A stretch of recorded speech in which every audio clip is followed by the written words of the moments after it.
Have you played any of the previous Assassin's Creed games? Then congratulations! You have also played Revelations.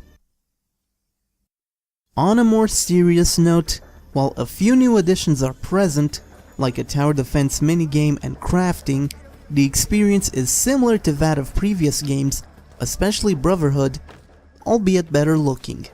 If that is enough to please you, then go ahead and get this game and stop watching this video.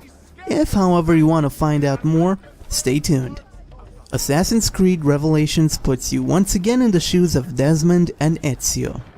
Like in previous games, you will run around rooftops, sneak past enemies, and engage in combat.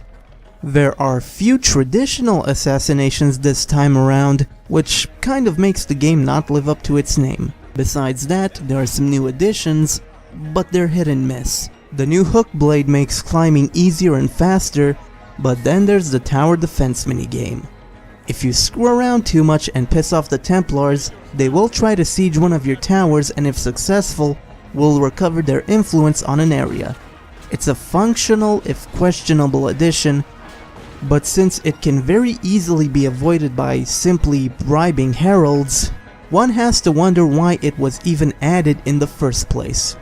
There are also countless bomb types ranging from poisonous smoke, which must be crafted from various ingredients, lending to better combat variety. There are side quests as well, but they're neither as numerous or as memorable as in the last game. Also, the game is shorter than its predecessor, but the final nail in the coffin for Revelations is that the joy of discovery present in the previous games is all but gone here. You know what to expect and what you're supposed to do, and even though Constantinople is well realized and alive, the fact that the gameplay feels routine strips away any excitement the experience might have otherwise offered. Also, the story suffers from ADD, switching between the underdeveloped love story between Ezio and Sofia, the just as underwhelming conflict between the Ottomans and Byzantines, Ezio's quest for the greater knowledge hidden in the Masyaf, and the contrived side story of Altair's troubled relationship with the initial Brotherhood that feels like bad fanfiction. What's worse, more of the present timeline is present, but thankfully it's ignorable. Finding data fragments in the past allows you to unlock Desmond's journey chapter by chapter, but unless you like half-assed first-person platforming to the tune of Nolan North reciting insane dialogue, said journey is best avoided. If the game was slightly longer or if the story had some focus, perhaps we would have had a satisfying storyline. As it stands, however, you're unlikely to care much about what's going on.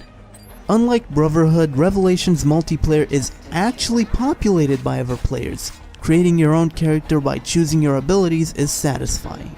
Not only that, but there have been new additions to the formula. If you're fast enough, you can stun your would-be killer to avoid demise, or at least reduce his reward. There are also multiple modes, some of which are team-based. How does that work? Simple. While in Team Deathmatch and Artifact Assault it's just one long round, in the other objective-based team modes, there are 2 rounds where one team must either capture chests or hunt down the other players, but in the second round, the roles are reversed to keep things fair. The classic modes in Brotherhood are also still around, though due to their reliance on matchmaking, you'll have to make do with whatever mode people are playing. Unfortunately, that's not all.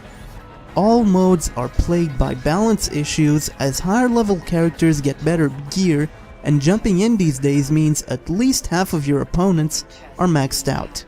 Don't be surprised if you fail miserably in the beginning, as smoke bombs in particular are overpowered and can even cancel stuns or assassinations. Pro tip: buy and equip smoke bombs the second you've unlocked them.